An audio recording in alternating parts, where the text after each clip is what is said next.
That was Anthem. We're going to talk about that a little bit later in the show. But welcome everybody to EA Play. I'm Andrea Renee, and while you might recognize me from the gaming community, I'm kind of a new face around here. So this year, EA wanted to change things up because they know that I'm both a gamer and a fan. So they invited me to come and host the show. And I think this year is going to be a lot of fun, you guys. I hope you're ready because we're about to kick the press conference off. But before we do that, EA Play is more than just the show you're about to watch. Right behind these doors, there is a fan fest outside, and it is huge this year. It's a full 3-day gaming festival where thousands of gamers can come and play games for free. Now, inside the theater here, there are hundreds of community members from all over the world who are going to be capturing, streaming, and getting their first impressions of the games that we're going to be showing off here today. But before we can get to that, we've got some reveals, of course. We're going to kick things off with a look at Battlefield 5 multiplayer. Now, I know Trevor Noah gave you the first look. Yeah, we can clap it up. Last month, but we've got some new stuff to show you today. Then we're going to move on to FIFA 19, and boy, do they have some big news, you guys. Any World Cup fans? You guys excited? Yeah, it's going to be awesome. Then we've got two new indie games to share, and then I'm going to come back towards the end of the show with some of my favorite developers to give you guys a nice, meaty look at Anthem. And of course, yeah, we got the woos for Anthem. I'm into Yayının sesi geliyor değil mi? You want to do this with me? Ha ya çok insanlar beklentiye girsin istemiyorum yani. Muhtemelen başka kanallarda daha eğlenceli muhabbetli yayınlar falan oluyordur yani birkaç kişinin olduğu. Ben şimdi tek başıma evde izliyorum. Yani çok sıkıcı falan bir yayın olabilir yani. Tecrübem de yok canlı yayın konusunda. Onun için yani bir beklenti yaratmak istemedim. Hani belki sohbet etmek isteyen olur. Gelir, konuşuruz.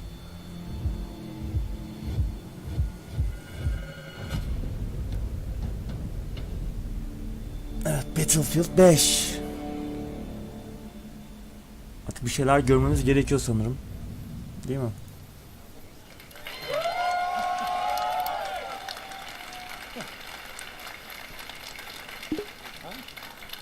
Right, it's time to kick this thing off. It's been 2 weeks since the reveal of Battlefield 5.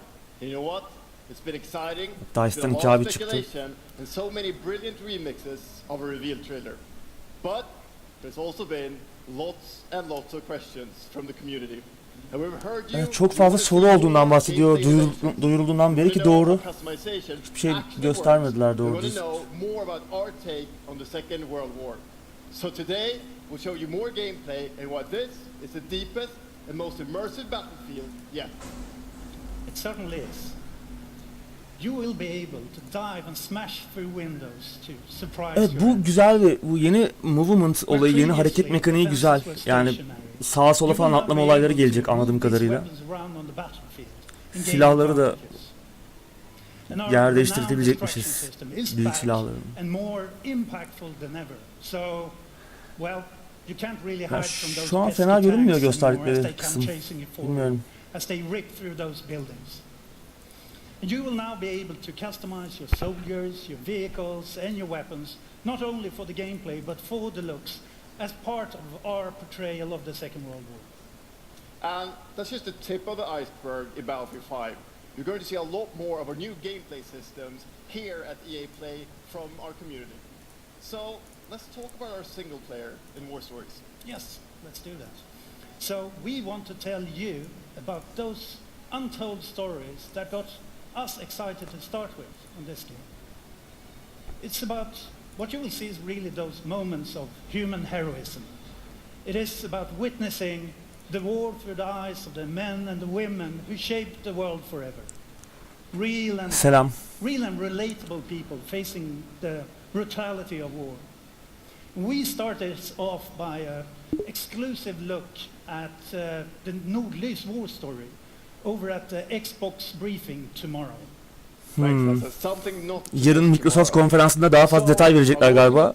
Bu şey muhabbeti güzel yani savaştaki işte kahramanlıklar yerine bizi savaş deneyimini yaşatmak üzerine bir oyun planlamış olmaları. Yani gerçekten Battlefield'ın olayı zaten bu ama sürpriz bir oyun bilmiyorum. Yani Star Wars gelebilir belki. Şu Visceral'ın geliştirdiği bir Star Wars oyunu vardı. O ne oldu bilmiyorum. Single player ağırlıklı gelir mi bilmiyorum. Onun dışında sürpriz buradan çok gelmez herhalde yani. Ne dedi? Battle Royale dedi. It's Royale reimagined for Battlefield. So we bring those pillars of Battlefield with destruction, team play, vehicles into this new experience. So we will bring you experience that you haven't played before in Battlefield or anywhere else. But more about that later this year. So with that, it's time to show you what makes Battlefield so special.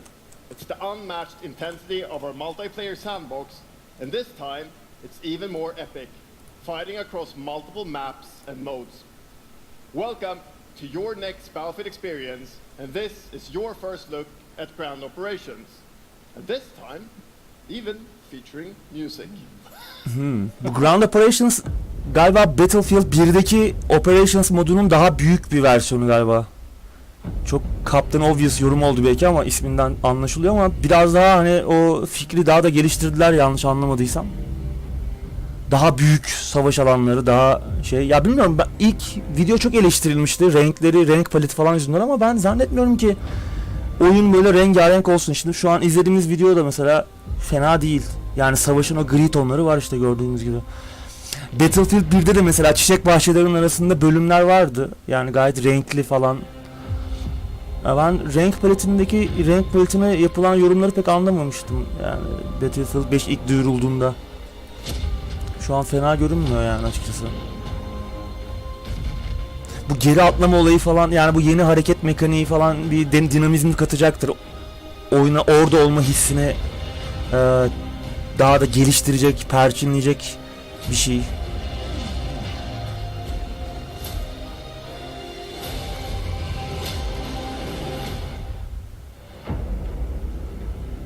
Yani şu an şu gösterilen sahneler ilk ortaya çıkış videosundan çok daha iyi, evet.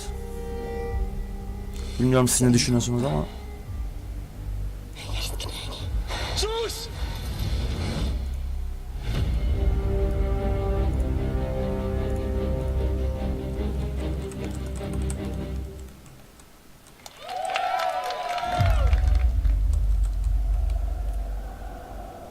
Quando eu era criança, sempre sonhei em tornar-me um campeão.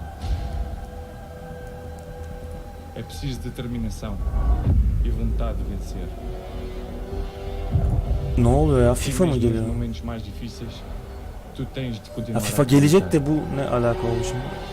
Esta é a tua oportunidade de te mostrares ao mundo. Tu és um campeão.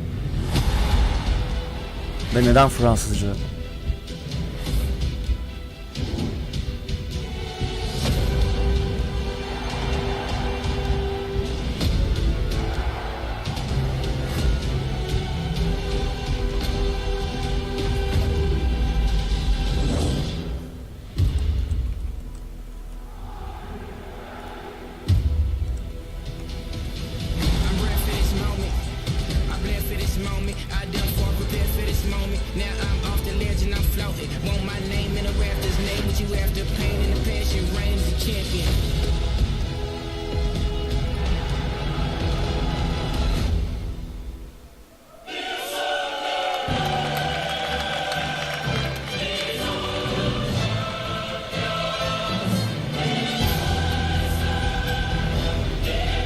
Ha, evet, Şampiyonlar Ligi'ni bu arada PES kaybetti.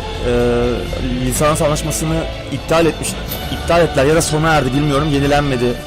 Şampiyonlar Ligi artık FIFA'da olacak. Bu birkaç haftalık bir haber.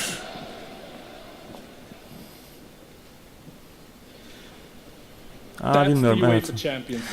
İşte muhtemelen Şampiyonlar Ligi için bir duyuru. Çünkü daha önceden Pro Evolution Soccer'daydı bildiğiniz gibi. Şampiyonlar Ligi lisansı, onu kaybettiler veya işte yenilenmedi, öyle bir şeyler oldu.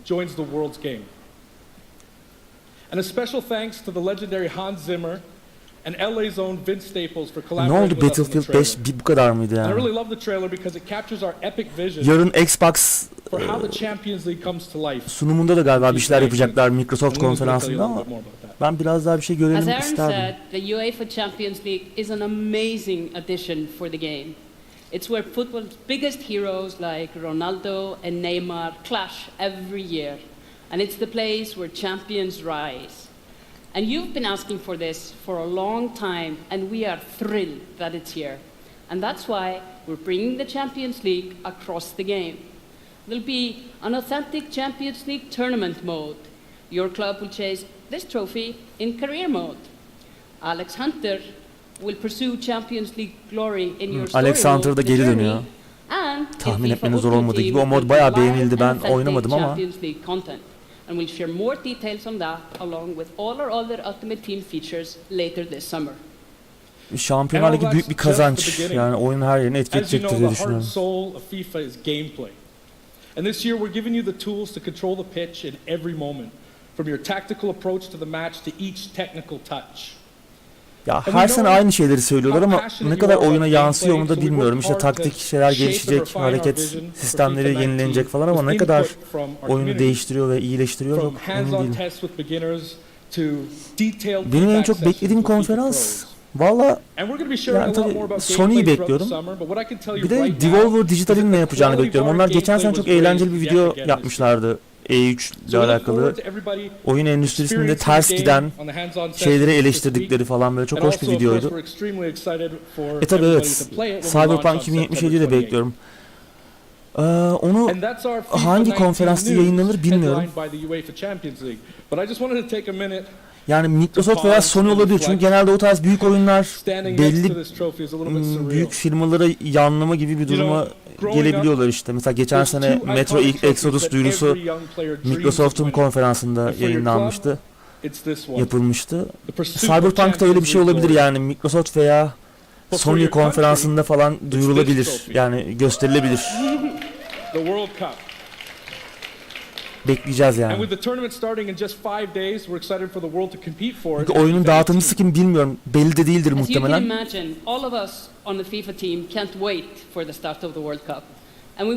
Dünya Kupası da yaklaşıyor bu arada. Dünya Kupası ile alakalı bir şeyler konuşuyorlar. Boşunu kaçırdık. Ha evet. FIFA 18'e galiba World Cup ile alakalı bir şey geldi. Bir ücretsiz güncelleme. Onunla alakalı konuşuyorlar galiba. Or you can write your own story with some great nations who didn't qualify this year. Xbox konferansına yayınlanmıştı. Or you can make a crazy dream a reality for your home country like mine. Yani belli olmaz yine ona benzer bir şey olacak muhtemelen. Who would have thought that a nation of only 350,000 people would ever qualify? And you can feel their excitement.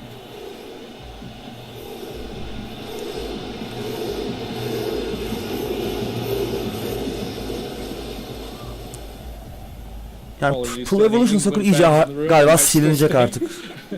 Konami ile beraber yeryüzünden. FIFA 18 players are loving the World Cup experience so far. But we don't want to stop there. We want to invite everyone to come and join. Geçen haftalarda Dortmund'un lisansını falan da kaybetti galiba PES. Yani zaten lisans konusunda bayağı problemli bir seri. İyice şu an kaybetmeye bir erozyona devam ediyor. Şampiyonlar Ligi de gitti falan. Yani galiba FIFA burada bir tamamen bir dominasyon kuracak gibi görünüyor.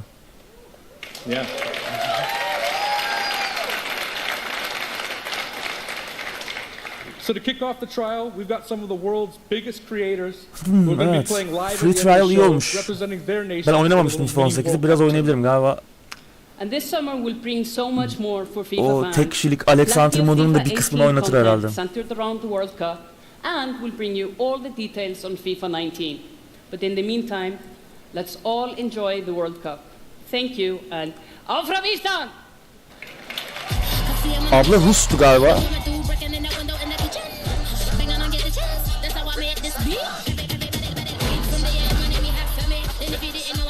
Dünya Kupası'nda Arjantin'i destekliyoruz değil mi?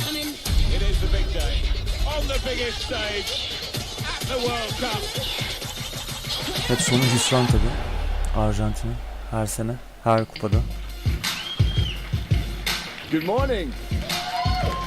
EA Sports FIFA 19. You know, the FIFA community never rests. 20 million people from 60 countries playing in competitive leagues this year. Well, the FIFA team never rests either, bringing the Champions League and the World Cup and so much other greatness to FIFA this year. We can't wait for you to experience it all. We've got so much to do here today, but I want to welcome you to EA Play. It's our third EA Play.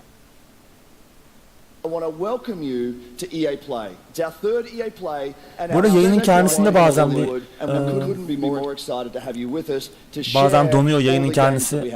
Eğer sizde donuyorsa muhtemelen kaynak yayından kaynaklanıyordur. The greatest disruption to the consumption of entertainment media in the last 5 years is the combination of streaming plus subscription. As consumers, watching movies, watching TV, listening to music, reading books has never been easier. And we believe that disruption is going to have a profound impact on our industry in the next few years. And so over the last couple of weeks, you will have seen that we announced a new team from Israel has joined Electronic Arts to help our investment to extend our thinking and extend our pioneering into this cloud gaming world. Evet. Cloud gaming'e ağırlık verecekler gibi görünüyor. Zaten gelecek de orada gibi görünüyor. Yani internet hızlandıkça, internet altyapıları dünya çapında hızlandıkça bu bayağı buradan yürüyebilir firmalar yani. All of our games streaming in HD from the cloud to multiple devices that you'll be able to try out for yourselves. Now, it's not quite ready for full market prime time yet, but it is a promise of what we hope to bring you in the future. The second part of that, of course, is subscription. And we started subscription a number of years ago, and many millions of you have signed up and experienced the joy of being able to have full access to a great catalog of games. Today, we're announcing Origin Access Premier. So 3 things you need to know about it. Origin Access Premier will bring you all of our new PC games, starting with Madden NFL, back on the PC for the first time in over a decade. Evet, Madden uzun süredir PC'ye gelmiyordu. FIFA 19, Battlefield 5, and of course Anthem. And there'll be many more titles in the years to come. Second, you get access to the Vault, our library of over 100 games from EA. Origin Access gerçekten çok iyi bir fikir yani belli bir ücret karşılığı büyük bir oyun kütüphanesine erişme fikri çok iyi. Come in and play a free trial of Origin Access, our base subscription this weekend. Evet, bu haftada galiba ücretsiz olacak Origin Access. Premier olayı ne onu anlayamadım. Bir yandan konuşup bir yandan takip edemiyorum ya.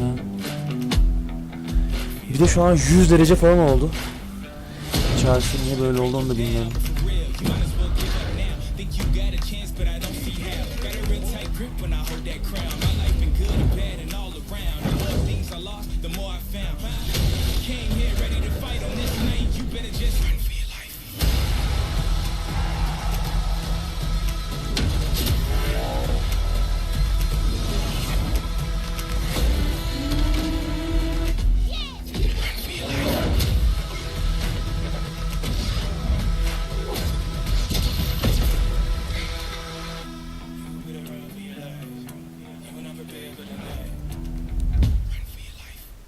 Madden serisi de fena değildir aslında. Yani Amerikan futbolu ilginç bir spor zaten. Bu arada pek tutmaz tabii belki ama.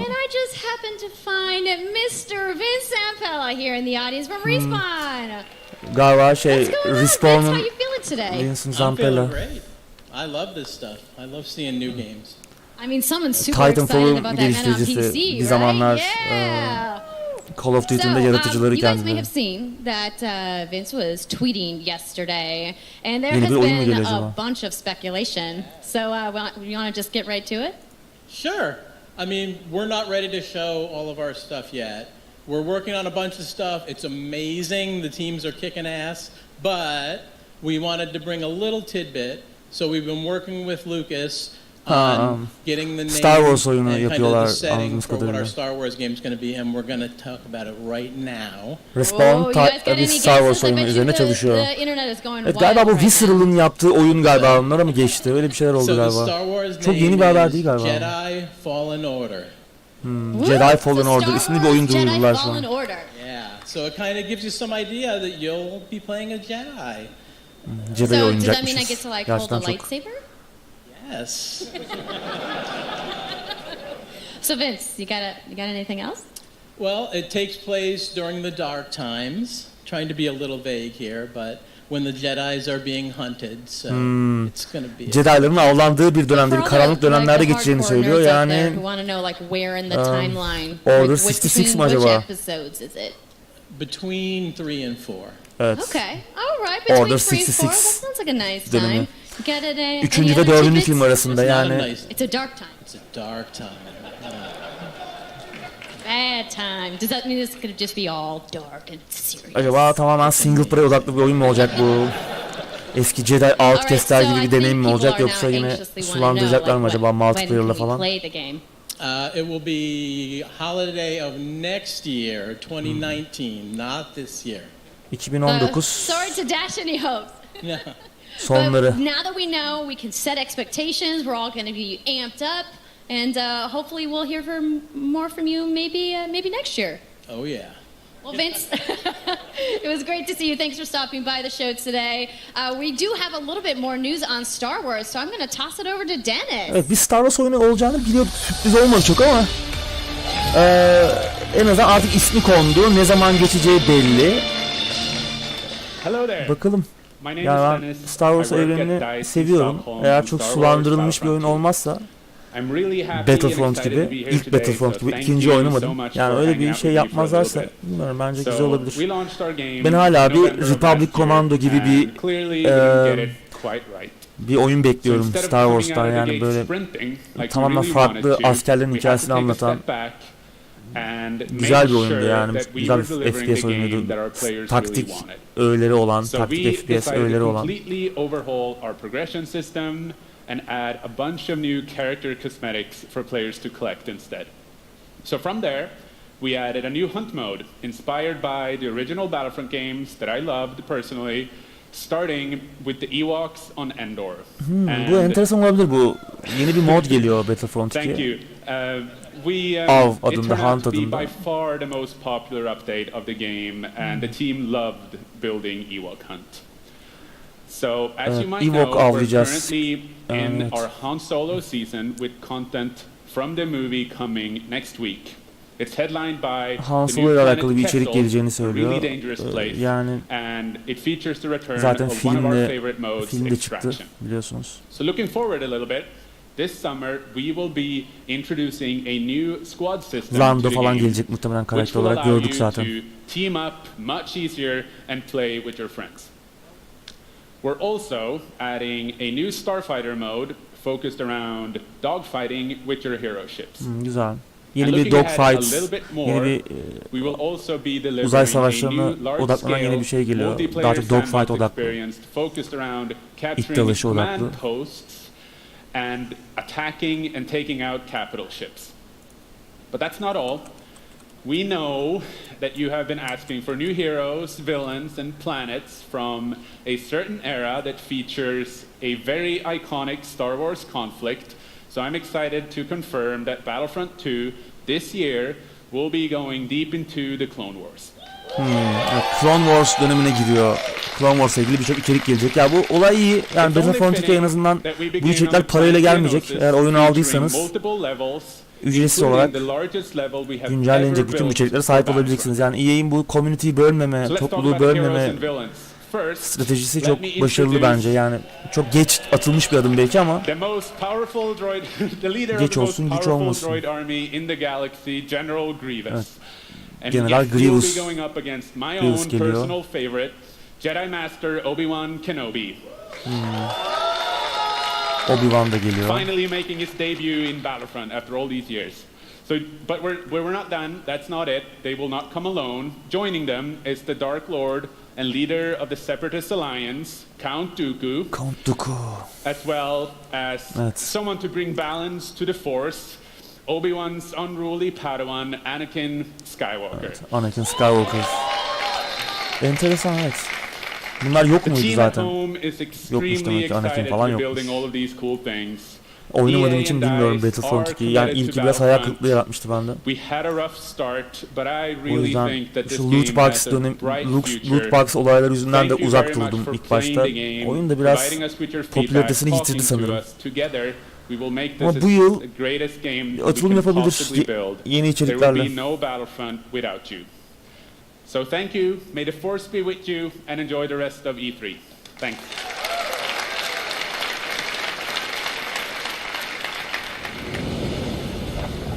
Yani şu ana kadar pek de bir şey yok.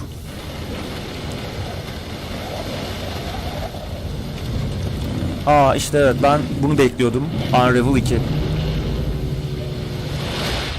Şu tatlılığa bakar mısınız?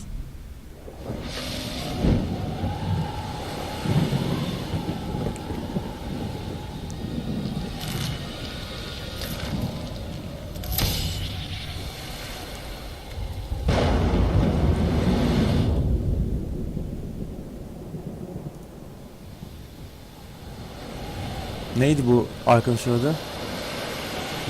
Yarni miydi? Yarni.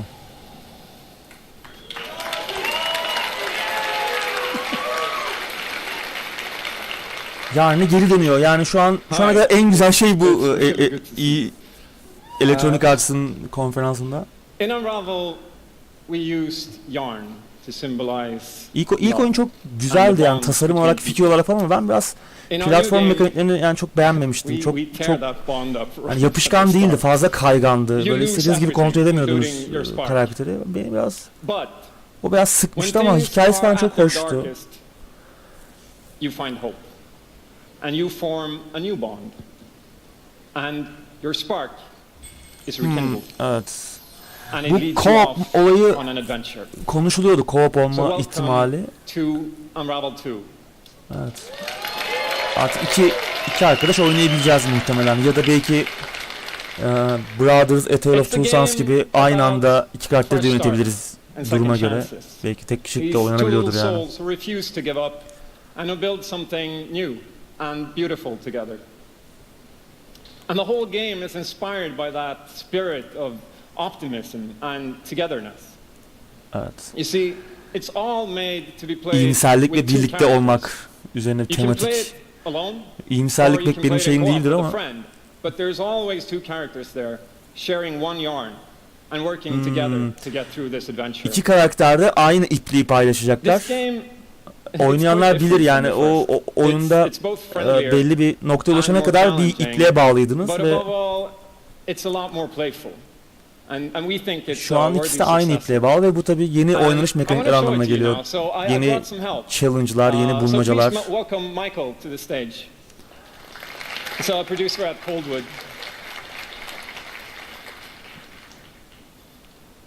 And we're going to try to show you a little bit of what I'm talking about how you can play the game in co-op with yourself, essentially. Evet, kendi başımıza da oynayabileceğiz. Bu da güzel. Yani A Tale of Two Sons oynayanlar varsa orada iki karakteri de aynı anda yönetebiliyorduk duruma göre. Enteresan bir deneyimdi o da, tek başına oynadığınız zaman. İki kişi de oynayabiliyordunuz ama tek kişi de yönetebiliyordunuz iki karakteri. Güzel bir deneyim olacak gibi.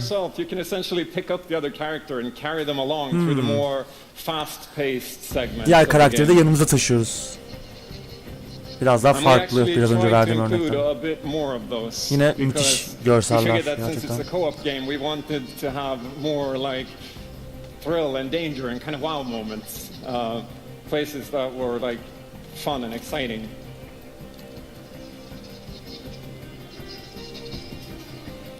And then when you get to the more puzzly areas like this, when you're problem solving, you can split apart into two and switch back and forth between the two characters. Because that's how we've essentially designed all the problems and puzzles of the game, that you're always working together and helping each other out and utilizing this bond between you to overcome any obstacle that you come across.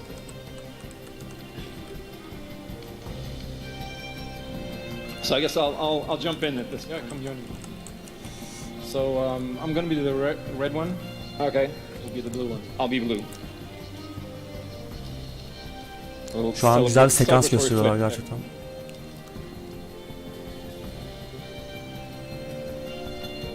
And the bird is back.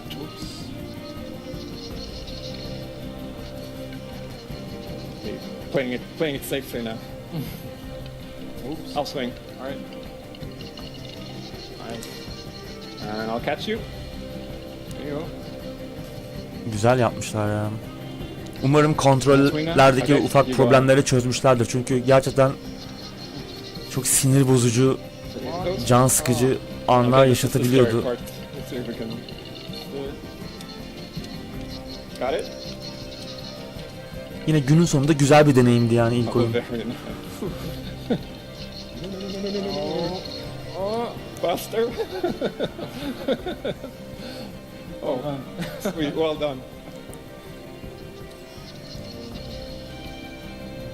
Okay, I'll go up and distract the grass. I'll sneak up here. İşte böyle oyunlara ihtiyacımız var. Okay, your turn. Yeah, look at me. Değişik fikirler Keep him up to the left. üzerine kurgulanmış. Now I'll go. All right. I'll pull you up. There you go.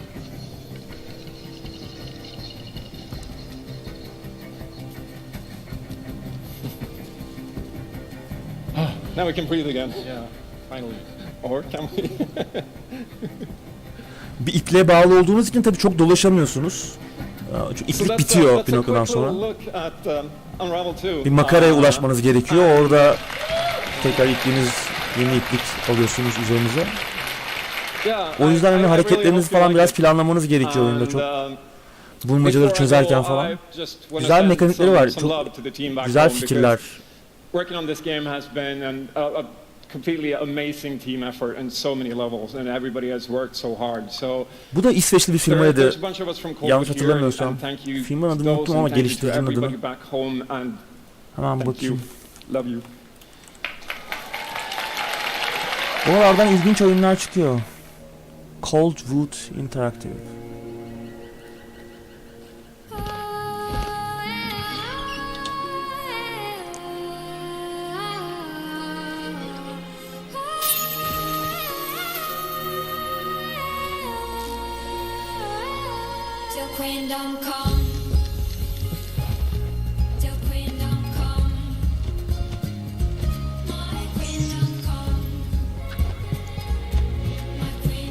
Ya aslında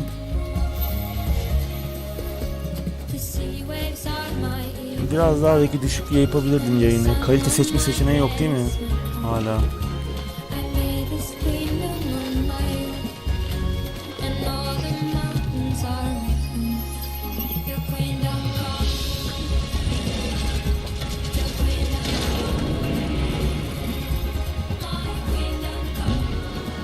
Bir şey yaparlarsa güzel olur aslında.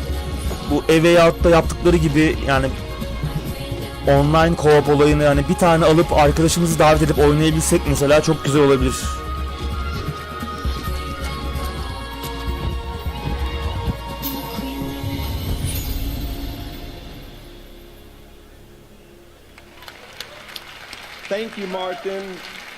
Muhtemelen çok pahalı olmayacaktır bu oyun yani 15-20 dolar civarında olacaktır ama cool ortada.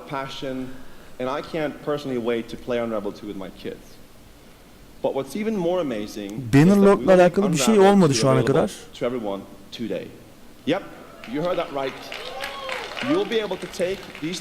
Ama Bannerlord zaten tanıtılmıştı. Hani bir şey olur muhtemelen yine. Belki PC Gaming Week, PC Gaming şeyinde konferansında pazartesi veya salı günü olması lazım.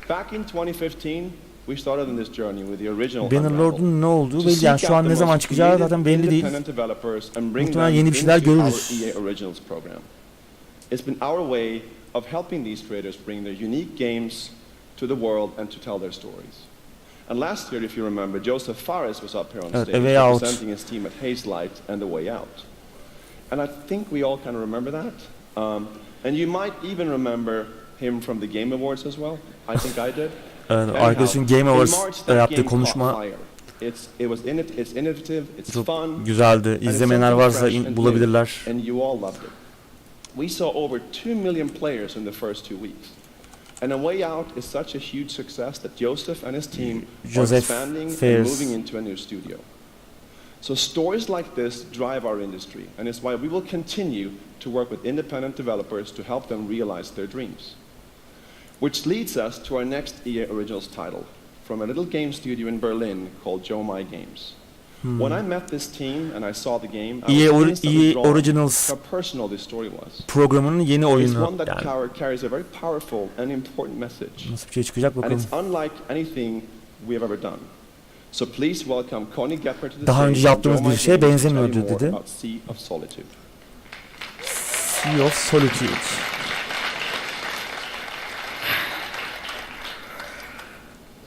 Thank you, Patrick. Yalnızlık denizi mi I diyelim, still ne diyelim? remember during the pitch how enthusiastic Patrick was, and that afterwards, like our Joe whole May isimli team, yeni bir including me, were Alman super bir excited. stüdyoymuş. It actually feels a little bit the same right now. I'm pretty excited, maybe a little too excited. Çok tatlı bir abla çıktı. Biraz heyecanlı. Thank you. We are Yomai, a small indie game studio from Berlin, and we are developing Sea of Solitude, or SOS as we call it. The whole journey from the very first concept to actually becoming a part of EA Originals is simply amazing. Büyük firmaların bu tarz bağımsız yapımları promote edecek programlar yapması aslında güzel bir şey. Bunun benzerini Square Enix de yapıyor. EA'in de bu yola girmiş olması aslında bence olumlu. A Way Out vardı, ondan önce Unravel çıktı. Şimdi bu oyun Sea of Solitude. Concept so important and so unique is that nearly every human being can at least somehow relate to or remember the feeling of being lonely. In my case, I started writing the story when I felt the loneliest in my life. I think as an artist, you process your emotional world by letting it out and putting it into your art. I'm still amazed how like the concept seems to just float out of me like right into the hand and onto the paper. I think this is also why so many people can instantly connect with the game, because it's not a made-up story, even though that it takes place in a fantastic setting. In SOS, we try to show how people experience different kinds of loneliness, but also how outsiders, friends, and families see those who struggle. We achieve all this in playful ways so that players Alman. who wants to simply enjoy a fantastic experience can do so. Yani evet. Çok da farklı değil aslında ama. Player who wants to look a bit Alman deeper aksanı, can Almanmış bu reveal firma, a stüdyo. whole emotional world. Evet, yalnızlık temalı bir oyun. Yani birçoğumuza yakın gelecektir diye düşünüyorum. Who is suffering from such strong loneliness that her inner feeling, the darkness, the anger, the hopelessness, worthlessness turns to the outside and she becomes a monster. The game is about finding out why this happened to her, but also how to turn her back into a human. Yalnızlıktan, öfkeden ve bu karanlık hislerden bir canavara dönmüş bir karakteri oynuyoruz ve nasıl bu hale geldiğini anlamaya çalışacağız. To embrace even your destructive part or your self-doubt in the same way you embrace your joy or your hope. This is what being human is all about. And that's what our game is all about. Thank you. Is this real?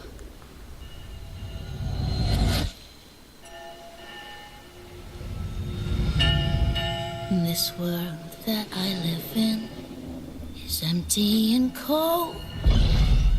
The loneliness cuts me and tortures my soul.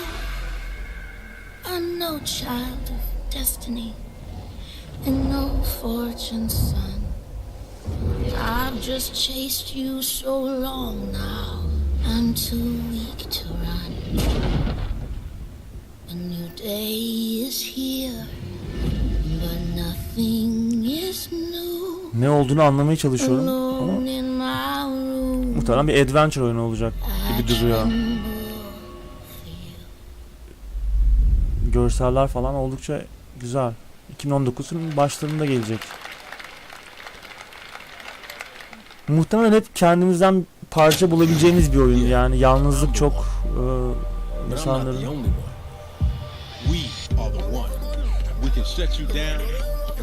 iç içe olduğu bir his, umutsuzluk falan. Yabancılık çekmeyeceğiz gibi görünüyor.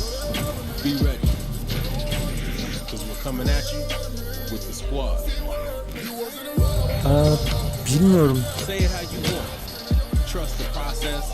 Benden mi kaynaklanıyor bilmiyorum.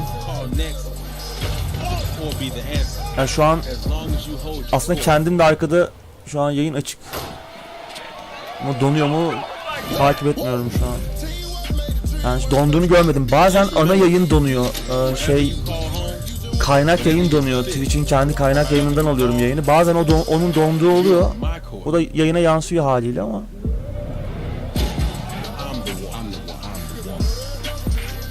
This is my squad. Yani neden donduğu konusunda bir fikrim yok.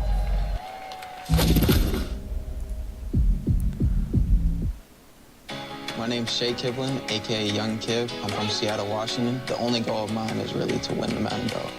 Kiv's been going after that belt since 2016. At some point he's going to need to get out of this quarterfinal and claim a major.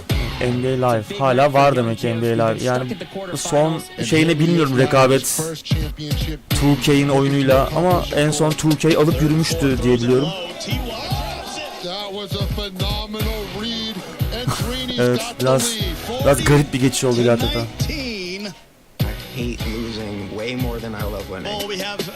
Şu an Unravel 2 ve Sea of Solitude benim beynimi kazandı. Yani bu oyunları bekleyeceğim. Battlefield 5 muhtemelen oynayacağım bir noktada. Çünkü ben açıkçası Battlefield 5'e yani İkinci Dünya Savaşı'na dönmelerini olumlu karşılıyorum. Yani uzun süredir çok sıkıldık falan diyor herkes ama çok uzun süredir İkinci Dünya Savaşı oyunu çıkmıyor zaten. Asıl modern savaş oyunları artık onlardan gına geldi. Yani sürekli Orta Doğu'nun bir yerlerinde geçen modern savaş oyunları yani biraz can sıkıcı olmaya başlamıştı. Bir noktada yine geleceğiz ama hep aynı çatışmalar. Üzerinden gitmesi biraz bir noktadan sonra sıkıcı oluyor.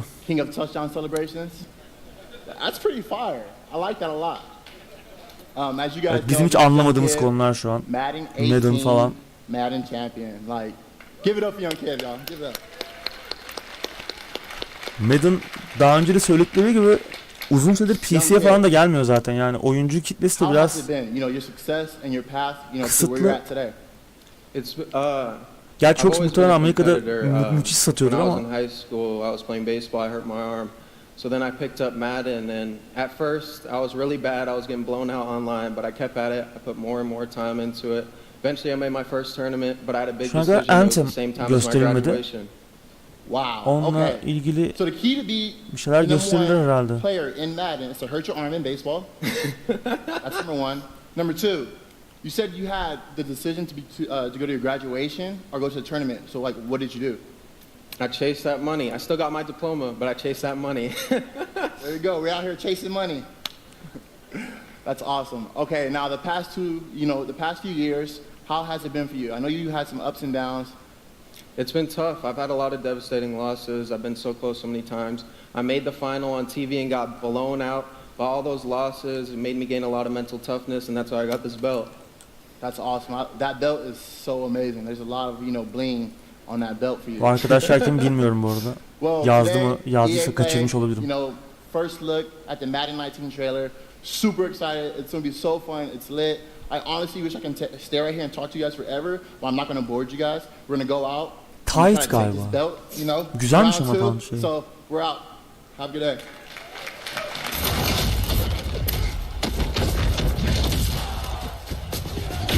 Ben beğendim giydiği pantolonu. Pantolon mu artık ne denir bilmiyorum ama. To the very top of the mountain.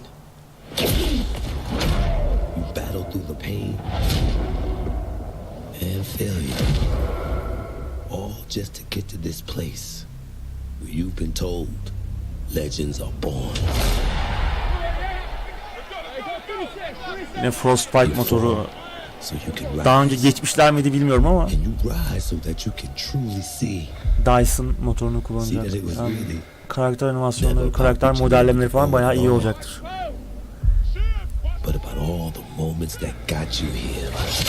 Hayranları varsa zaten muhtemelen alıyorlardır çünkü başka alternatifi yok bildiğim kadarıyla. Yani EA'den başka Amerikan futbolu oyunu yapan var mı bilmiyorum.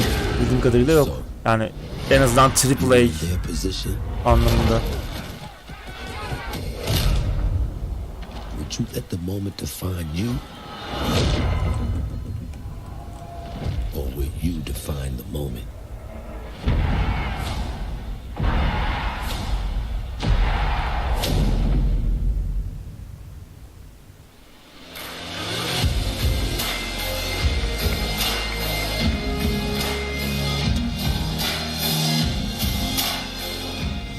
Bildiğim kadarıyla Bilgem Çakır bir oyun yapıyor. Amerikan futbolu üzerine. Tabii kendisi Amerika'da yaşadığı için o kültüre daha haiz.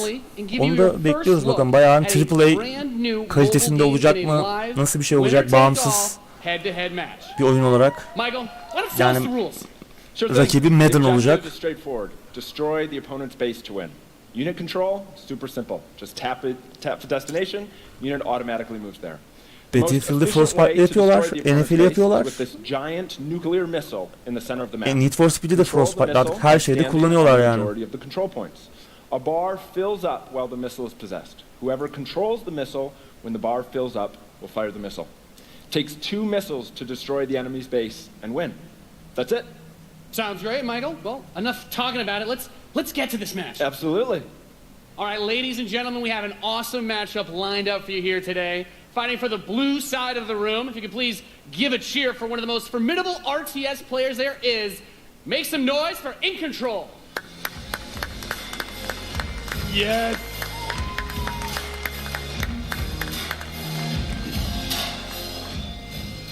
His opponent, fighting for the red side of the room, a competitive mobile gaming phenomenon. Please join me in welcoming to the stage Nick at Night. Evet, gerçek zaman strateji ama ne olduğunu anlamadım, kaçırdım. Now, Mike, it's going to be a real clash of these gaming styles and the competitive backgrounds that these players have. Biraz Should be a great içeriği match. serinletmeye çalışırken. All right, are the players Mobil ready? oyun. Let's get this thing going. Ready to Evet, go. buralara kadar geldik yani. E3'te E3'te mobil oyun oynatıyorlar. Nice little strategy game for those of you out there. It's a good genre. I'm very excited for this. The players are loading in, and we are ready to kick Here we go. this off. As the players' bases have been deployed and the action begins like any strategy game. Economy will be the focus. We have a harvester to start things off. Nothing too crazy yet. Nothing too crazy. Now the infantry is going to come out to hold that top point. Both players, of course, trying to take that position. Nick at Night being able to reach it a little bit first in a strategy game. That flank position that In Control is going for on the top side, also very important as Nick at Night's forces have to circle around the center. Right, let's see if he's able to create a 2-on-1. Is he able to get there? Looks like he's getting there. Here comes GDI with a Rhino. It's going to rip up those infantry. Yeah, going for the anti-infantry, and like any strategy Yeni game, the bir units that you're going Command to and use Conquer when you oyunu ama deploy them will have a huge impact. Your micromanagement of your forces and protecting that economy. adını falan kaçırdım. Şu an pre-alpha In Control aşamasında placing the anlaşılan. turret on the top right side to help cover that Rhino as attack bikes move towards the northwest position. We can see that the missile is beginning to ready and firing that. That takes out half your base. The most important objective on the map is to hold those control zones. Right, and In Control making a lot of progress to that far right side of the match. Yani artık mahvettiler tabii Command and Conquer'ı ama yani bu saatten sonra da çok büyük emek harcayıp, çok büyük paralar harcayıp PC için öyle bir oyun yaparlar mı bilmiyorum yani. Bu tarz oyunlar artık mobilde çeşit sağılacak inek gibi işte birçok çeşitli işte ne bileyim oyun içi satın almalarla falan ineğe çeviriyorlar yani onda oyun ömrü boyunca sağıyorlar insanları yani onu yapabilecek bir şey yok artık. Oyun endüstrisi dönüştü able to halt that missile. He does. Bu noktada işte macera oyunları, rol yapma oyunları, strateji oyunları gibi daha niş bir kitleye hitap eden oyunlarda şeyi kaybettiler, desteği kaybettiler, yatırımcı desteğini. Artık bağımsız stüdyolardan gelecek oyunlara bakacağız bu tarzda. İşte Paradox var, biraz strateji oyunları üzerine en ciddi çalışmaları onlar yapıyor. En büyük desteği onlar veriyor. O oyun tabanı zaten yine özel bir kitle. You can see as more of Nick and Knight's forces move up towards that north position, those harvesters of course very crucial, very important to protect those. Bence tutar ama firmalar buna yanaşmıyor. Yani şimdi Command & Conquer Generals gibi bir oyun yapılsa yeniden, yani tamamen bugünün teknolojisi de bence gayet gideri var. Yani bir ticari başarıda sağlarlar çünkü bu tarz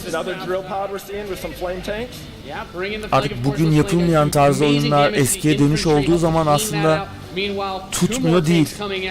İyi yapıldığı zaman başarı yakalıyor ama işte bunu firma yetkililerine ya da işte yatırımcılara falan anlatmak zor. Çünkü daha kolay yerden daha büyük paralar kazanabiliyorlar. Daha az yatırımla, daha az emekle belki. To firing with 3 zones in control for Nick and Knight, looking to set things back the other way. In Control's trying to rally his forces around. He doesn't want to engage with just 1 or 2 units. He wants to move all of them together, create a good flank position, and take over that south. And we're seeing the first mech unit from In Control. This is the Wolverine. Gonna rip, and this little watch out for this missile. And Nick and Knight's gonna fire that one off and settle for next missile is gonna end it. Next missile wins. Let's see what happens. We'll have Control Wolverines, as you pointed out, Control coming out to try and deal with these forces. But Nick and Knight's done a great job of getting map presence and now also harassing the economy of In Control. There he is. Yep. Wow. Okay, we've got our first mammoth tank on the board. If In Control can get this in position, he's going to do some serious damage. GDI olacak galiba. Past halfway ready. He's also bringing out his first air unit. Wow. To deal with those. A lot going on here. It's got a lot of range, that big boy, and In Control just needs to hold. This missile is nearly going to fire. It can be stolen at any point. Where is it going to go? Is he going to be able to get it off? He's got it, Max. There it is. He's gonna take it. Defeating Nick and Knight here one. That was epic. Amazing. What a match. Thank you so much. That was awesome. Any thoughts, guys? I just came to make mammoth tanks, so I've done my job. Çok da heyecanlı değildi yani. We saw a little bit of everything right there. Perfect. Yeah. Let's hear it for Nathanius, Nick and Knight, and In Control. Evet. GDI gitti yani sonuç olarak. What you just saw was the worldwide reveal of Command & Conquer Rivals. Command & Conquer Rivals. Rivals reimagines the real-time strategy experience for mobile. We're giving players complete, continuous control of their armies in quick, competitive head-to-head matches that are fueled by skill and strategy. Muhtemelen çılgınlar gibi oyun satın alma olacak bir oyun. Today. So head to the Google Play Store, search Command & Conquer Rivals. The studio has been having an absolute blast playing this game, and we can't wait for you to play. Please let us know what you think. Thank you. Ya bir bakılabilir denemek amacıyla. Ama yani pek bir şey yaradığını zannetmiyorum.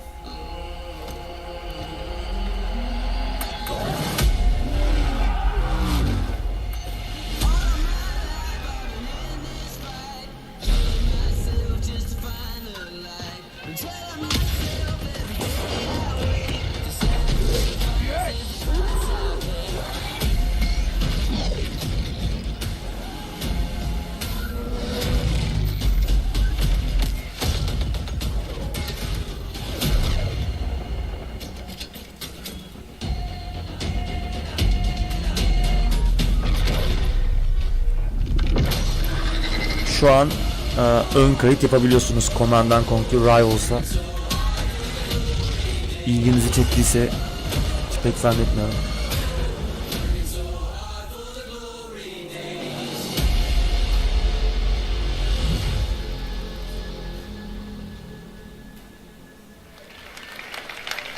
Command & Conquer for a new generation. Yani evet denemenin bir zararı yok. Yani belki ele yapışan böyle doğmuşta orada burada oynanabilecek yolda bir yere giderken falan bir olabilir yani. To be able to work with some of the most creative people on the planet who come to work every day to create amazing entertainment. And what I can say about all of those teams and what I can say about us is that we are always trying to learn and listen and strive to be better. And so as you look at the 10 experiences that you're going to see today, and as you play games this week, there's some things we hope come through. First, that at the very core is choice, is that you as players get to choose how you play, what you play, when you play, and what devices you play on. That in making those choices, you feel you are treated fairly, that no one is given an unfair advantage or disadvantage for how they choose to play.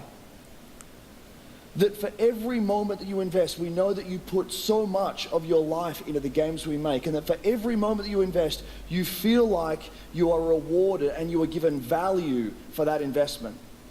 And most importantly, that the games are fun. That we move past the grind and that these are experiences genelde evet, tabii öyle oluyorlar biraz. Enhance your lives. Oyunla çok alakalı görünmüyorlar. Ya daha çok işin iş adamlığı kısmında, business kısmında olmak belki de bunu gerektiriyor. Ya mesela EA'in bundan önceki CEO'su daha önce işte pastacılık falan sektöründen gelme bir adam. Daha çok pastacılık demeyelim de catering sektöründen, yani bu büyük şirketleri yemek yapan falan büyük bir şirketten gelmeydi falan, hani böyle çok oyun endüstrisinin içerisinde yetişmiş adamlardan ziyade daha çok iş adamları, başarılı iş adamları oluyorlar. And to celebrate that, we contributed a total of $1 million to 3 charities that share our vision for a more inclusive world. A world where representation bir bağış yapmışlar $1 milyon are not something we strive for, they are the standards. And where kontekstini kaçırdık olayın. Are not an everyday thread. These 3 organizations, the United Nations He for She, PACE's National Bullying Prevention Center, and Ditch the Label, an anti-bullying organization, all are doing great work, and we're proud to support them. Daha çok insanların kötü muameleye maruz kaldıkları ortamları iyileştirmeye yönelik bir takım hayır kurumlarına yapılmış bir bağıştan bahsetti. Together doing immeasurable good because we love games. Thanks for being with us, and thanks for the incredible privilege of making games for all of you. Now, without further ado, let's take a look at Anthem. Evet, Anthem da geldi sonunda. The gods vanished. Oyun motoru. Oyun içi değildir muhtemelen ama oyun motoruyla hazırlanmış bir video izletiyorlar şu an. Altering. Destroying. The anthem is all that remains.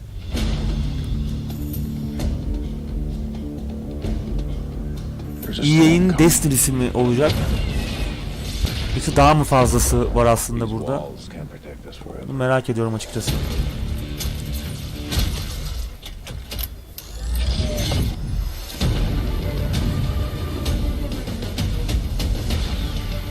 Yani enteresan bir dünya yaratabilirlerse, ki BioWare aslında bu konuda iyi bir stüdyo ama tabii kimse kalmadı. BioWare'de de herkes gitti yani. Eski BioWare'ini bilmiyoruz.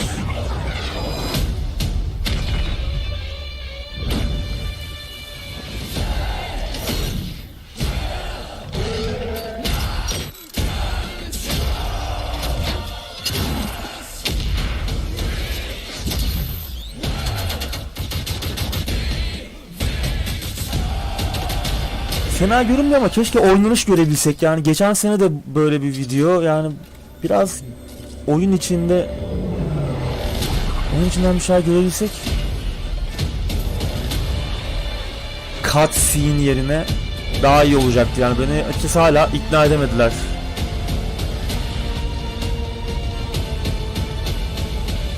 Ya bu ikinci E3 yanılmıyorsam ve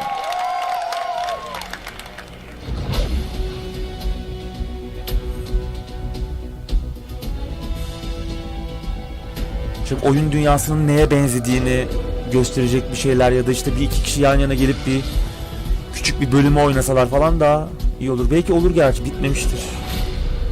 Bakalım. How cool was that trailer? You guys have seen it a couple times and it's still cool every time I see it. So I know all of you, like me, have had tons of questions about Anthem since last year Destiny 2 biraz öldü because we're all gerçekten. BioWare fans. So we're going to do something a little bit different for the rest of the show, and we're going to take a deep dive into Anthem. Evet. So I'm going to bring out some members of the BioWare team to chat with us. Ladies and gentlemen, please give a warm Oyunla alakalı daha fazla şey görebileceğiz Mark Dara and Kathy anladığım Rizzo. kadarıyla. Sahneye BioWare'den 2 arkadaş davet etti. 3'müş. Ha, Casey Hudson, evet. Casey Hudson hala başındaysa BioWare'in. Öbürlerini tanımıyorum. Casey Hudson biraz daha eski projelerde de var olan bir arkadaştı, Mass Effect'in başlarında falan. We're going to go ahead and just jump right in and get started with you. So now we know that you all started, or Casey, you started your career at BioWare way back in the day, but you took a couple years off.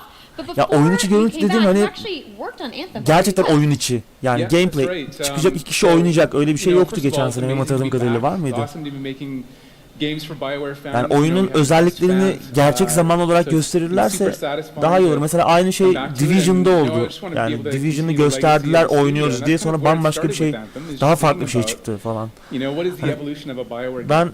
And we wanted to bu create tarz a brand gösterilerden new pek world etkilenmiyorum to bunlardan. discover, Yani you know, a whole new world of story and character. biraz daha But bitmiş we also wanted to do üzerine. something that was, you know, more of a dynamic Mesela No and Man's living Sky'da da öyle world. oldu. Adam The çıktı, game would oynadı. change every time you came back Sonra and played çıkan it. oyun We bambaşka bir also şey wanted to çıktı do falan. something where, you know, if you wanted to invite your friends into it, then you could do that as well. So that was really the initial vision of the game, not an MMO, not a multiplayer game with stories sort of bolted on this side, but something new and different, and I think the team has really captured that vision over the years. Anladığım kadarıyla yani Destiny gibi de değil, daha farklı bir şey düşünüyorlar, daha bütünlüklü bir deneyim. Yani sadece multiplayer değil, ufak hikaye parçaları olan içinde daha bütünlüklü bir deneyim yapma amaçları var gibi. In a lot of multiplayer games, those things get diluted because you're mixing multiplayer and storytelling into the same areas. Now you can build a solution to that, but you have to really build it into the core of the game. And that's what we've tried to do with Anthem. It's what we call our world, my story. So when you're out in the open world, the world is really dangerous and you're focused on your mission. And this is where other players get to play with you. The thing that's really interesting about this, it's unique for Anthem, is that this is a living shared world. So whether there's weather, or it's nighttime, what we're experiencing together. Everyone that's playing Anthem at a moment is seeing the same thing. Görüyoruz, erken konsept and this is what we çalışmaları. mean when we talk about our world. It's a shared world that we all experience together. Evet, Destiny gibi yani bir birleşik bir dünya var. I come back to Orada oynuyoruz yani anladığım kadarıyla. And this is a single player experience. I turn in my rewards, I talk to some characters, I experience the choices of my action. And this is where your story really lives and breathes.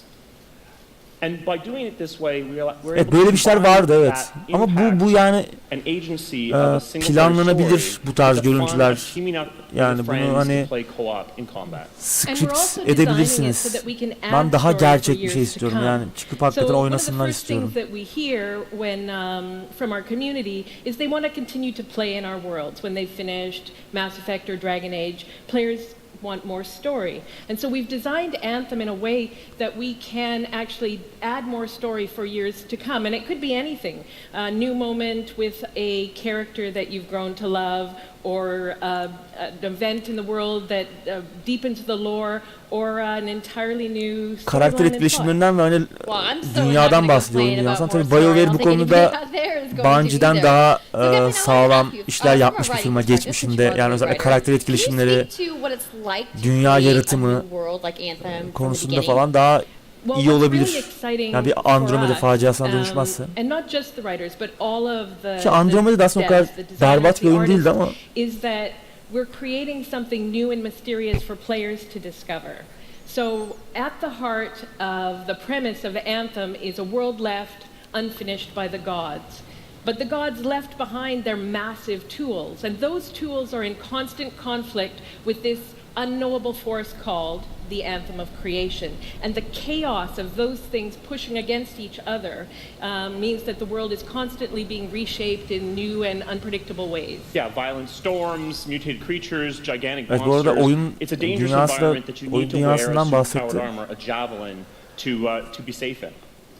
Now, something I Çünkü think a lot değişen of bir oyun players out dünyası there olacak maybe anladığımız kadarıyla. don't Yani oyun think about dünyasının is doğasında öyle bir just şey how much olduğundan work bahsetti goes bu. into creating a new intellectual property or IP, as we've been saying. Now, we've seen all these different creatures, and Mark, you mentioned the storms. What's the process of creating a game like from scratch? Yeah, it's something we've done a few times at BioWare. And really the hardest part is getting started, just kind of getting off the blank page. So what we try to do is we think about the new experiences that we're trying to unlock for players. So like, what is the fantasy fulfillment? What are the new things you actually get to go and do that are different from what you've played before? So that's where we start. And then once we think about those things, that's the power of creating new IP, especially for games, is that you actually get to build a whole fictional universe that's meant to bring out a certain experience. And then once we do that, then we still need to build all the rest of the stuff, and what unlocks us creatively is to think about like principles around art style, tone, and even the technology and the politics of our new world. And then from there we can actually go and build out every last detail. Yeah, and one of the unique challenges for Anthem is that it's a world, an experience that's meant to feel alive, like it's happening right now. And so the world is always changing, whether the storms, seasons, and it's a really great concept to write for, because what it means is it gives us the opportunity to drop into the world, almost in real time, a dramatic event that changes the world for everyone. And that could be anything from gameplay to lore. I mean, all of the moving parts in the dynamic world sound really cool, the way that they sound like they're going to come together. Dinamik bir oyun dünyası vaat ediyorlar ama yani nasıl it really all comes back to your bu tarz vaatleri de çok gördük. So let's talk about who we're going to be Ama playing güzel tabii as fikir. and Eğer why öyle we're fighting gerçekleştirebilirlerse. Çünkü Destiny'nin en büyük şeyi dezavantajı yani oyun dünyasının fazla statik olması. Onlar da dinamik olduğu iddiasında ama yani oyun dünyasındaki eğer etkinliklerden, eventlerden falan bahsediyorlarsa o bir dinamizm değil. Yani oyun dünyasının sürekli yenileniyor. Veya oyunda yaptıklarınızın oyun dünyasını etkilebiliyor olması gibi bir şeyse bahsettikleri güzel olabilir. Now, I've heard you call this power armor a couple different things. Is it a suit? Is it a javelin? Like, what's the canon term here? We call them Evet, javelins, yani bir and there erteleme are four. hakları daha var gibi geliyor bana they yani each have, 2019 unique sonlarına abilities. göre There's kadar. the Ranger, Yani and then Şubat'ta there's the çıkmayabilir. Colossus, the Interceptor, Sınıflardan and bahsediyor. finally 4 the sınıf Storm. olacak. Yeah, so each javelin gives you a different way to play the game. But the thing to remember is, like Kathleen said, you're not your suit. You are a freelancer, a pilot, which means you can decide Daha doğrusu which bunlar suit suite you want to use based on içerisine your mood, girdiğimiz based on the mission you want to engage it, or the javelins that your friends are using. So really what this allows us to do hepsi is farklı oynanış we built the suits mekanikleri to look like they're built from the getiriyor. materials of the world. So they each have their own unique abilities. So let's take a look at the Ranger now. The Ranger is a more generalized suit, able to do a lot of Evet, yine bu different kabul things. edilir. Biraz sınıfları göstermeleri iyi Really tabii. designed for up close and personal combat, one-on-one for the most part. The Colossus is heavier, more specialized, but able to really pack in big weapons that let them devastate the battlefield. Colossus biraz tank bir şeye benziyor. I'm just going to say the Suite'e Storm benziyor. looks like it's going to be my favorite. I'm sure you guys out there are picking your faves right now too. So the javelins look awesome, but we're going to take a couple questions right now. So Diğerlerini Casey tweeted, göstermediler. some of you may have seen, asking for people out there to send us your questions. And the first one is going to be from @It'sSweetNicole, who asks, as a player who is all about making their character their own, what kind of customization options will be available in Anthem? Yeah, so we really want players to express Arkadaş themselves, özelleştirme customizing şeyini the way sormuş. javelin Dışarıdan soruyorlar plays, galiba. gear and Ne kadar weapons, but özelleştirebileceğiz also being able to personalize karakterlerimizi the way diye. that it looks.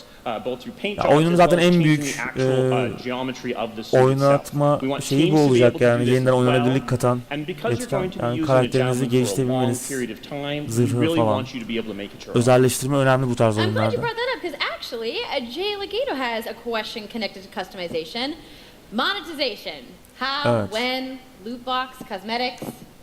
Yeah, Loot box so olacak we mı? are going to have some cosmetics and vanity items that you'll be able to purchase, but you're always going to know what you're going to buy before you Loot box spend olmayacak. any money on it. Kozmetik So şeyler no satın loot alabileceğiz boxes, ama no ability to pay for ne aldığımızı bileceğiz yani So that alırken. means no Bu iyi bir ability şey to yani spend isteyen money alabilir on yani daha çok gameplay hani vanity at all hava right atmak amaçlı işte ne bileyim But even more important than that, we want to çeşitli make sure that giysiler Anthem falan. is an immersive experience that feels like it's complete Yani kozmetik from the olduğu get-go. sürece bunların So sorun that yok. means a main story, a big open world, and an ongoing service that provides new content for a long period of time. New story, new experiences for everyone. Well, I'm glad to hear that I can make my javelin pink. That's really all I wanted to know, I'm going to be honest. All right, Casey. We talked earlier about this being a co-op experience. So can you tell me a little bit about how the team gameplay in Anthem is going to work? Yeah, it really is about, you know, the fun of teaming up as a team of superheroes and working together. So you want to get a few people together of different classes. So, you know, I think here we're going to see the Colossus, you know, just hammering people on the ground in gameplay, if we can have a look at that. So heavy artillery, being really strong, you know, in melee combat. And then here you've got the Ranger shooting down from above. And then Fena they're using görünmüyor yani şu combos and special abilities ekranda and stuff like çıkan that. But what I combo love ve is, sayılar you don't falan just run olmasa around, you're swimming onları and umarım flying as kapatabiliyoruzdur yani. So it's interesting because at the Slate Tones wants to know, how will you balance multiplayer with single player storytelling? So Anthem's really built around trying to combine the impact of having your own personal story with the fun of playing with other players. But we really want to make sure that that playing with other people feels like a choice. So for people that want to just Klasik MMO oyunlarındaki böyle şey işte o sayılar falan. going out into an open world like this, Muhtemelen onun bir ayarı vardır, kapatılıyordur yani öyle değildir diye düşünüyorum. The team of 4 people. And we've really tried to balance the co-op experience. Destiny'de de var ama daha hani ufak. Burada biraz daha böyle patlayan şekilde yapmışlar, biraz daha göze batıyor. Destiny'de beni rahatsız etmemişti mesela, hiç kapama gereği duymamıştım. Well, I know you all are on the edges of your seats. How about we show a little gameplay? Yeah? You guys want that? All right, so Kathleen, I think you're going to set this up for us? I will. So, you and your friends have decided to play a mission called Scars. Division'da da vardı, doğru Scars diyorsun. have put together an acid-based super weapon, so you got to take them out. So Ya bu tarz oyunlarda oluyor zaten which hani is like a giant walker, and it's your forward base of operations. Oyuna bir you have a şey kattığını conversation düşünüyorlar with your herhalde. crew, Halleck, Faye, and Owen, and you'll hear Owen. He's going to talk us through the mission as we experience it here. And yeah, then you just get into your javelin suit and you head out with your friends. All right. Well, thank you so much, Mark, Casey, Kathleen, for talking to me about Anthem today. We're going to go ahead and roll the gameplay now. Enjoy, o tarz everybody. oyunlar oranla BioWare'in kendi imzasını atacağı bir şeyler olur diye düşünüyorum. Özellikle tek kişilik hikaye anlatımında ama hani ona dair emarelerde gördük, açıklamalarda onu vurguladılar. Ama yine görmemiz lazım yani. Hikaye anlatımı BioWare'in alamet farikalarından biri.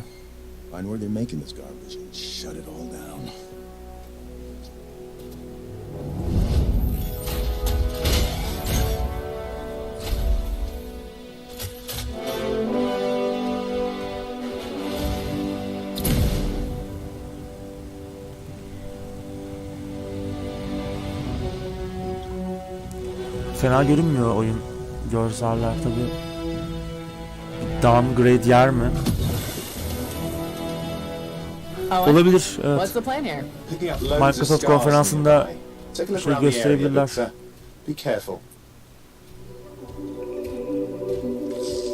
Evet, bu kabul edilir yani, böyle şeyler görsek bu iyi olmuş. Sayıları kesinlikle küçültmeleri lazım ya. Gerçekten fazla göze batıyor. Right. Checking out the Scar Camp some more. Look at all the weapons! Oh, and the turrets! Better move quickly.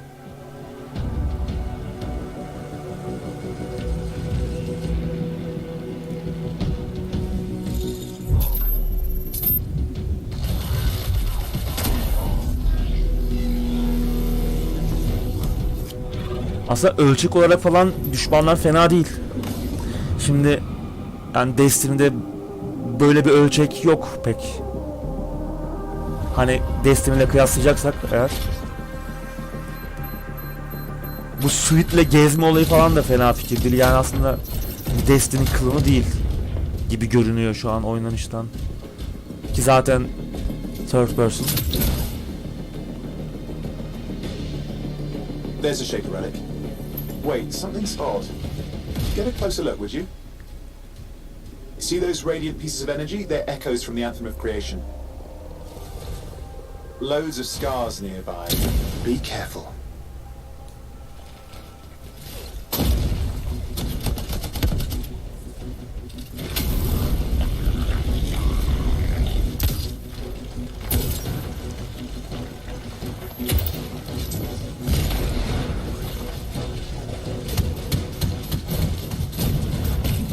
Combo, evet, gerçekten. Return them to the relic. You've got to silence it fast.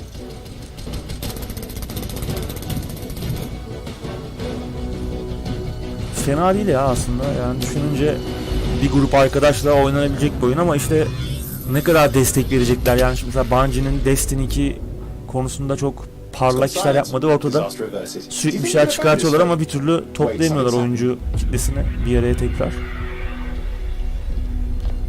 What the hell was that? I think that was whatever laid all the eggs around here. The sound came from below your position. Evet. On the plus side, this definitely counts towards Ben de acid sevdim gunk. o şeyi, suite'i. There's a trail of this acid gunk leading down. Follow it. We should find the source. Ama yani şu an gördüğümüz şeylere pek bir anlatım yok yani. Destiny gibi hani bir karakter etkileşimi veya başka bir şey görmüyoruz. Aslında temelde yani yine bir shooter oyunu. Hani çok da fazla bir şey beklememek lazım. Bir rol yapma öğesi veya daha işte büyük bir evren.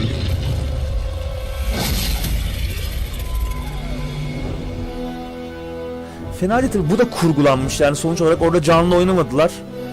Bunun benzeri işte Division'da da olmuştu. Böyle kurgulanmış bir şey oynamışlardı. Bir E3 gösterilerinden bir tanesinde. Daha sonra mesela deneyimi öyle değildi aslında. Oyun çıktıktan sonraki deneyim hiç onunla alakası olmayan bir şeydi. Umarım yine burada da öyle olmaz. Tabii olmazsa olmaz. Korkunçlu yaratık. Olmak zorunda yani. So Anthem comes out February 22nd, 2019 on Xbox One, PlayStation 4 and PC. So mark your calendars, everybody. Fire off your tweets. Thank you so much again to Casey and the entire BioWare team. I know you guys had that awesome theater outside, so I will see you guys there. All right, give it up for Casey Hudson, everybody. Yine de çıktığı zaman almamakta fayda var bu oyunu çünkü muhtemelen problemli olacaktır. Bu tarz oyunlara çıktıktan sonra bir süre verdikten sonra biraz daha düzgün deneyimlerle karşılaşabiliyoruz. Yani ilk başta biraz daha problemli oluyor. Now, for those of you keeping score, you can get your free trial of FIFA 18's World Cup today. And Andrew told us about the free trial of Origin Access. Evet. Yarny is back with a buddy in Unravel 2, which is also available today. Bugün Plus, you can take on your eğer mesela ilk Unravel falan oynamadıysanız ücretsiz olarak Origin Access açıp oynayabilirsiniz. Ve diğer kütüphanedeki diğer oyunları. Sanırım bir hafta boyunca ücretsiz olacak. I get it. So, I want to let you guys know to keep your streams going because in just a few moments, the FIFA 18 World Cup live tournament is going to begin. I'm going to head outside and check out the games, but I want to thank everybody for coming down to EA FIFA 18 World Cup'ın da ücretsiz denemesi var aynı zamanda yine Origin'de. Şu anda bir turnuva olacakmış.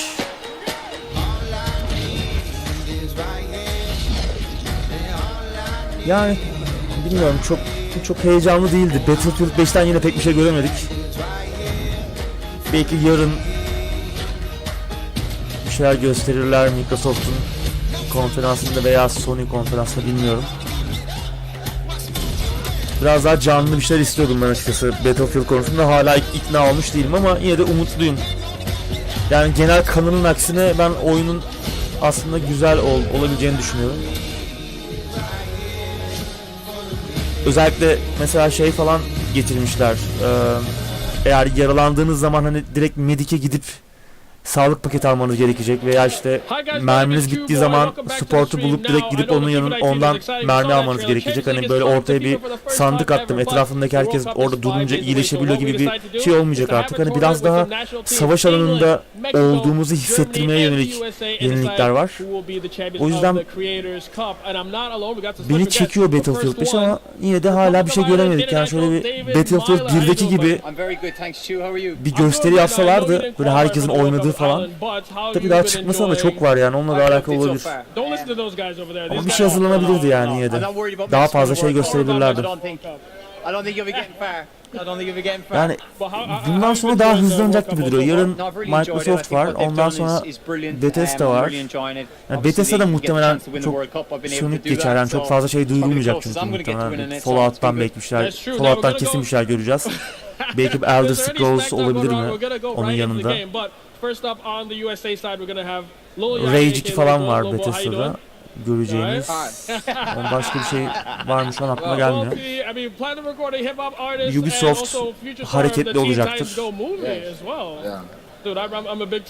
Daha sonra Sony falan zaten çok fazla şey var Sony'de. Yani görmeyi beklediğimiz ve gösterilecek yani açıklanan.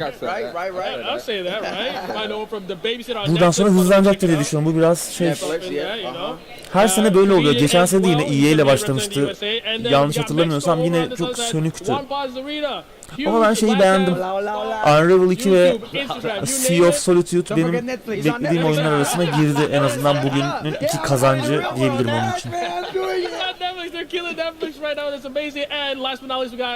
Hey, I'm not a Netflix, but hey. Let's go. We're gonna how to play the game. So let's go, baby. Let's go.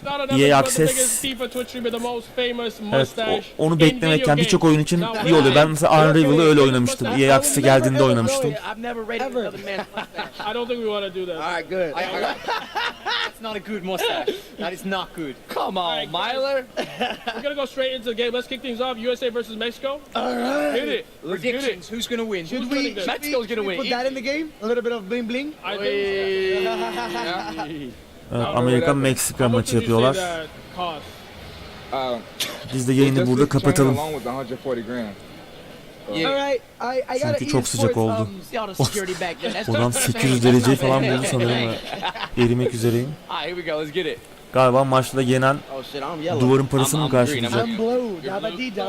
Yenilen pardon. Oh no, I'm not worried about Mexico. Oh that way, my bad. Juanpa's blue, I'm green. I'm blue, right? Vamos, papa, vamos. All right. Vamos. Should be 1-2, evet, teşekkürler geldiğiniz için. Sohbete eşlik ettiğiniz için. Bilmiyorum, pek eğlenceli bir şey olmadı. Sunum da çok eğlenceli değildi zaten. Diğer sunumların da yayınları olacak mı bilmiyorum. Yani ben hani aslında bunu da çok planlayarak yapmadım. Ya tek başıma oturup izleyeceğime hani bir yayın açayım dedim. Ama diğer sunumlarla alakalı ve bu sunumla alakalı bir şeyler yapmayı planlıyoruz yani. Bir değerlendirme olacak. Canlı yayın olur mu sözünü vermeyeyim. Eğer yapacak olursam yine duyururum muhtemelen sosyalden.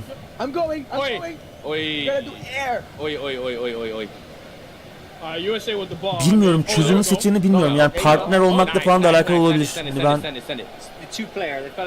ya da işte hizmeti satın almakla, paralı hizmetle alakalı olabilir. Bilmiyorum açıkçası, onu bir araştırırım.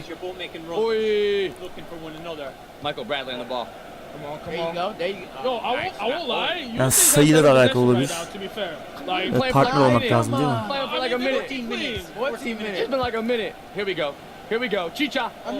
Belki başka bir çözüm bulurum, bilmiyorum. Belki Twitch değil de başka bir... YouTube'da falan muhtemelen oluyordur herhalde. Çözüm seçeneği belki YouTube olabilir. Bilmiyorum, eğer yapacak olursam onun da sözünü vermeyeyim. Çünkü belki canlı takip edemeyebilirim yarın.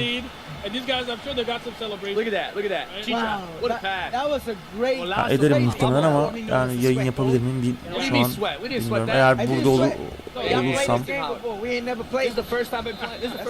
olabilir. Ama dediğim gibi bütün konferanslarla alakalı bir değerlendirme içeriği yapmak istiyorum ben. Evet, YouTube'da olabilir o zaman ya. Yani daha kolaylık sağlayacaksa size izleme konusunda.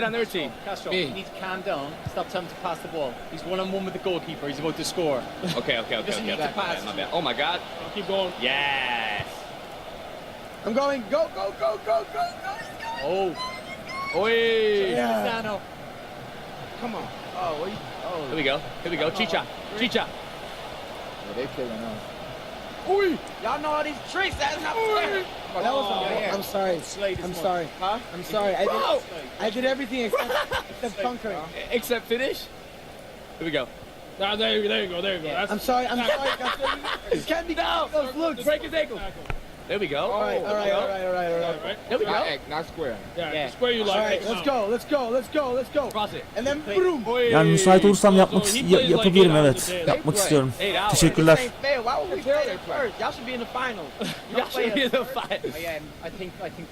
Ya ben de yayın takip edip aktarma konusunda çok başarılı değilim. Yani onun için birçok detayı da kaçırmış olabiliriz izlerken yani.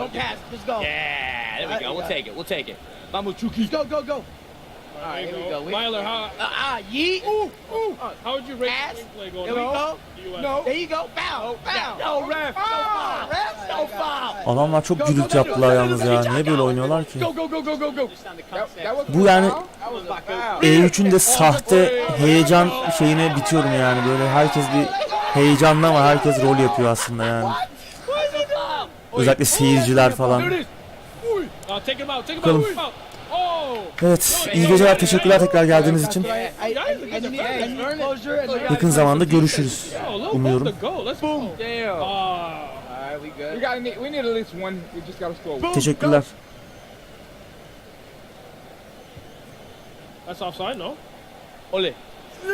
Evet, iyi geceler herkese. Tekrar en son 10 kere iyi geceler dedim, bir türlü veda edemedim. Görüşmek üzere.